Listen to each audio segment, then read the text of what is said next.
it was like, oh, this is not. All right, if you want to move the stool, you can put yours right next to Did we mine. get success here? Yes, I believe so. Okay. Wonderful. I'm so Just you want to move the excited. stool? Is that what You you? want, yeah, if you move the stool over there, we can put your tripod right next to. It's not locked, so I don't have the head locked. So Okay. We'll put it right here. Is that the best angle for you?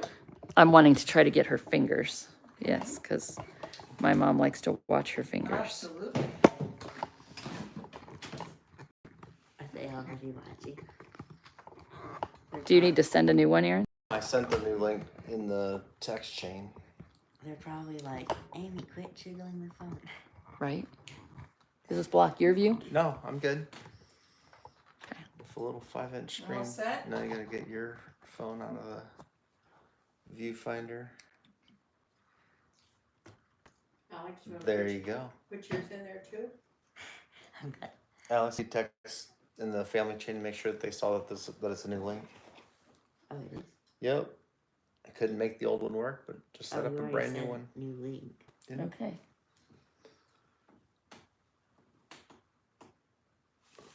All right, perfect. Go for it, Abigail. We're gonna start with your hors d'oeuvre. Hors d'oeuvre.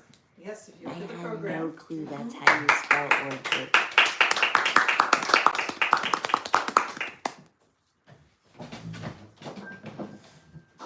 Oh, is that the hors d'oeuvre? No.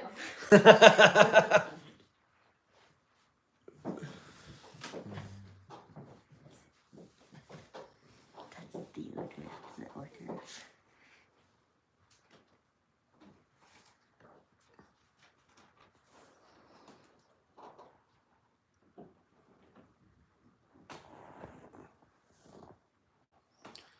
You have the fancy cameras. I don't have the fancy cameras. It's okay.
This was your little hors d'oeuvre for this evening. And so that was a piece called The Storm, which we all appreciate coming from the Midwest, right? We know what a storm really is.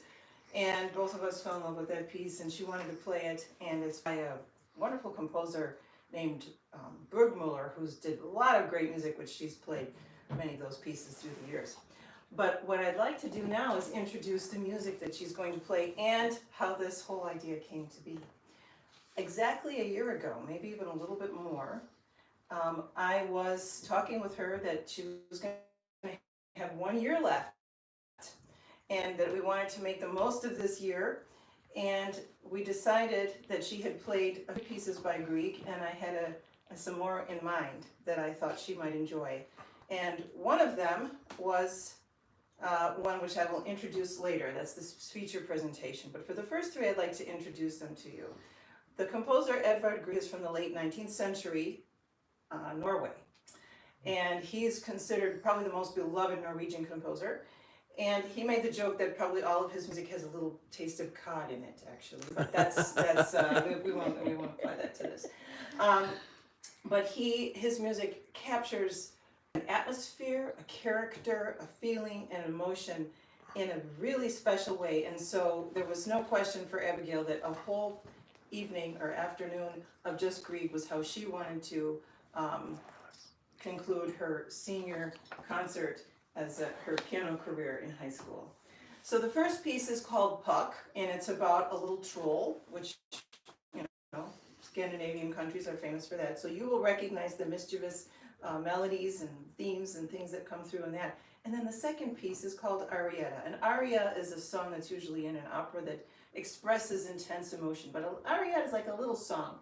And you need to know the history behind this particular performance, because when you're training in this method of piano training, which I'm trained in the Russian school, the emphasis is on understanding the story or the meaning behind each phrase. And she was struggling a little bit with figuring out what did she mean with Arietta, because Puck was obvious, right? You can see this little fella running around harassing everybody. But Arietta, not so much, until something happened. She went to the robotics competition in Denver, and she had a bit of a struggle. And one of her fellow teammates, who's also a piano student of mine, also happens to be a poet, and wrote a beautiful poem to inspire her to do her best during the competition. So she used that poem as the meaning behind the piece Arietta. So when you listen for that, you will hear the loving kindness of a friend supporting and encouraging someone. The third piece I'm going to introduce right now is Nocturne. Now this piece is a beautiful depiction of nightfall in the forest. And you hear birds calling to each other, and you hear and you see the trees swaying, and finally a big wind comes, a big gust, and then it subsides. And then the birds are singing a little bit more, but finally the bird calls, and there's no response, because the forest, some animals are waking up, but the rest of the world is going to sleep. And so you feel that quietude and that serenity that takes over. And we will leave you with those thoughts as we listen to these next three pieces.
this is a special presentation that we have prepared, and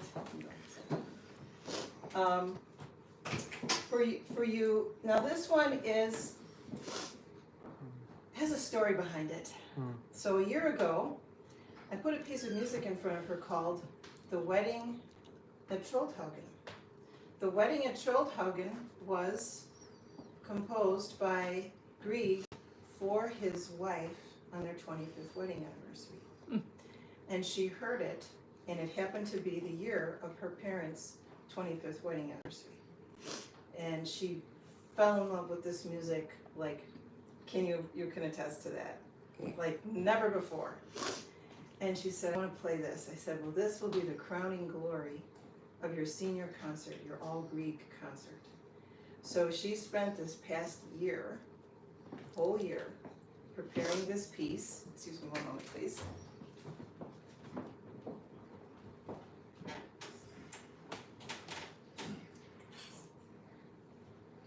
Not that I know of.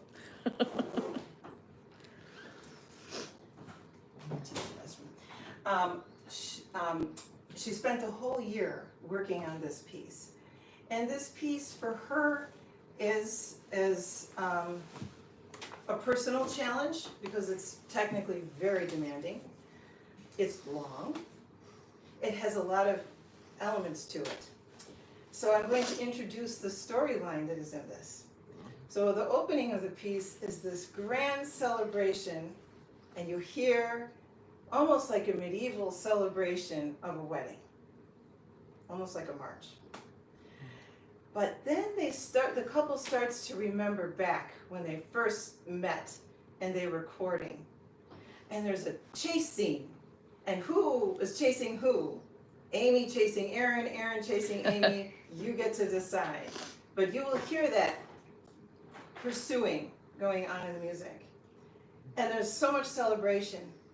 But then at one point we move away from that celebration, and it's just the wedding couple having their own private moment under the stars, declaring their love to each other, dreaming of their future, their children, and all the beautiful things that are ahead of them. And you will hear this duet in the music between man and wife. And when that little scene finally comes to a close, we go back to the joyous celebration of their 25th anniversary. And so this piece for Abigail is the extra special touch she wanted to put on this afternoon's concert as a special dedication to her parents, as well as a very meaningful challenge to herself. And so with that, I'd like to welcome back Abigail, who, are you ready for you, my dear? In honor of your 25th wedding anniversary, she's wearing the same outfit for that occasion. How did you get that here?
was awesome.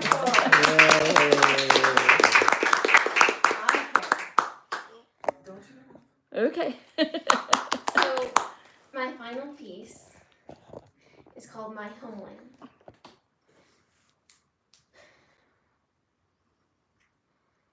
It's a song where I think that it relates to our 3 homes and our 2 transition periods, and all of the love and the warmth and the comfort that I have and the security that I have at home, the wonderful people I have at home that God has blessed me with. And this song is both a thank you note and a hymn of praise to all that God has done in my life and all that you have done in my life and everything that we've been through together. So this song has 3 sections that repeat, and each time it's the next house, and there are 2 sections breaking up the 3 sections, in which I think the first section is at Mammy and Papa's house,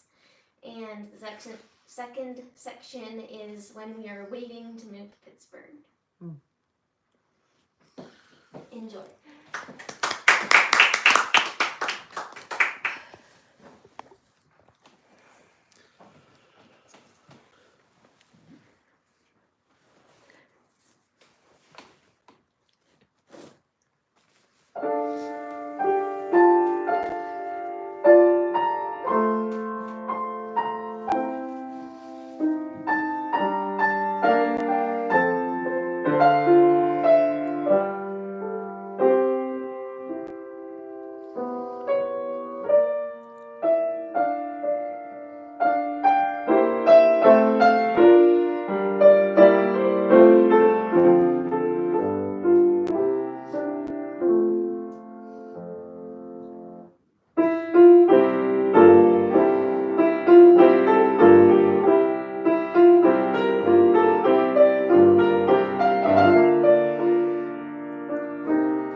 Nicely done. Very nice. Abigail, that was wonderful. You come a long way. Okay. So, don't stop playing. I didn't intend to cry.